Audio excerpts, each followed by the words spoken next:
I'm Doug Apple, and my heart is on fire. Luke 24:32. Have you looked down your bathtub drain lately? It's probably just a black hole, and as long as the water drains, you don't even think about it. But you know what? A lot of things had to be done just right for that drain to work. Think of a typical ranch house here in Florida built on a concrete slab. An architect designs the house and creates a blueprint.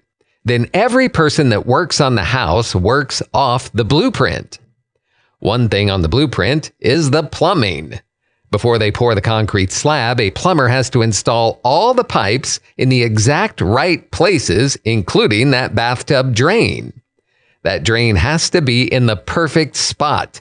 He can't just eyeball it. He can't just say, "This feels right." He has to put the drain pipe exactly where the blueprint says to put it. Why? Because they're going to pour concrete around it. It'll literally be set in stone. Yes, it can be moved. I was part of a drain moving operation at a church one time, and it involved jackhammers and sweat and grumbling. No one in their right mind would choose to put the drain in the wrong place so that they could move it later. It would be what we call in the South, ignorant. That bathtub drain pipe has to be in the exact right spot because one day a guy's going to walk in carrying a bathtub. He's going to set it down, look down that drain hole, and he better see nothing but a black hole perfectly lined up. Can you imagine how well the plumber has to do his job for the bathtub drain to be perfectly lined up? It's a marvel. But that's what the blueprint is for. The plumber doesn't go in and try to figure it out on his own. He doesn't ask his buddy, "Hey, does this look right?" He has to follow the blueprint. And now listen, we have a blueprint for life. Life on this planet was created by the architect with a capital A, and he has a blueprint for how everything goes together. If we follow the blueprint, our life works properly, and if we ignore the blueprint, it doesn't work right. Jesus used a construction analogy at the end of the Sermon on the Mount in Matthew chapter 7.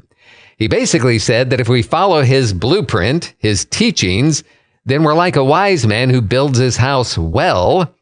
But if we don't follow God's blueprint, we're like a man who builds his house foolishly. For example, in the Sermon on the Mount, Jesus said to forgive.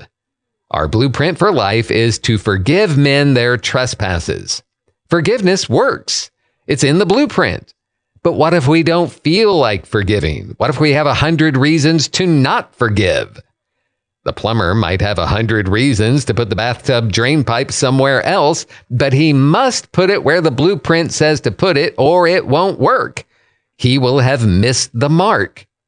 What's another word for missing the mark? Sin.